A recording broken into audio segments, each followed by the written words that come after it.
Americanization must be taken up earnestly and systematically. America first must be stamped upon every heart. There should be but one language in the public grade schools, the language of the Declaration of Independence, of Abraham Lincoln, of Theodore Roosevelt. A common language is one of the strongest influences for building up a spirit of national solidarity.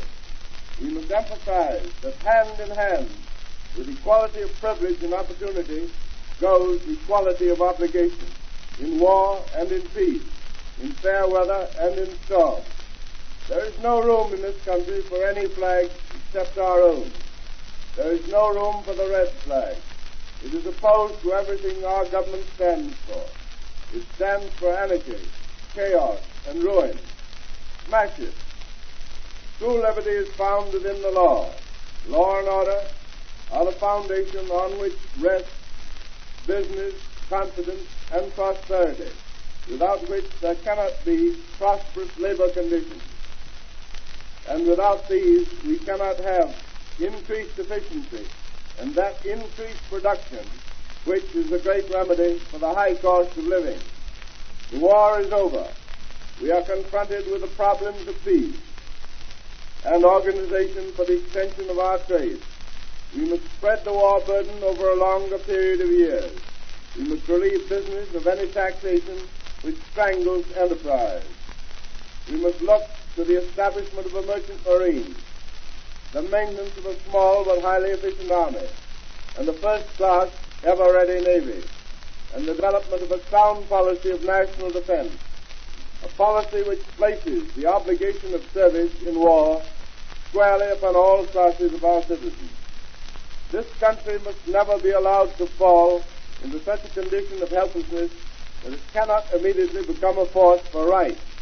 We want peace. We believe in arbitration. We shall have more peace and more successful arbitration if we are not only just and righteous, but also strong. We must be prepared to meet the organized strength of wrong with the disciplined strength of right. We must cultivate the spirit of service and sacrifice. The motto of every American should be, I serve. In considering the questions of labor and property, we should remember the words of Abraham Lincoln. Let not him who hath no house pull down the house of his neighbor, but rather let him industriously strive to build one for himself, thus by example showing confidence that his own, when built, shall stand. Let us do all we can to help labor. Give it a square deal, an honest and generous wage for an honest day's work.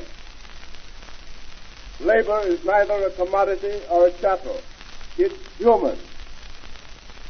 Let us inject more of the human element into our dealings with labor and with those about us. Remember, you cannot legislate this into the souls of men. Without it, there never can be harmony, cooperation, and the progress we want. Let us build up an intense American spirit, not selfish, but helpful to a world in trouble, backed for the right kind of an American conscience. Avoid loose-fibered internationalism as you would avoid death, for it means national death. America has a great mission in the world, one which she can only perform by being a strong, united, upstanding people.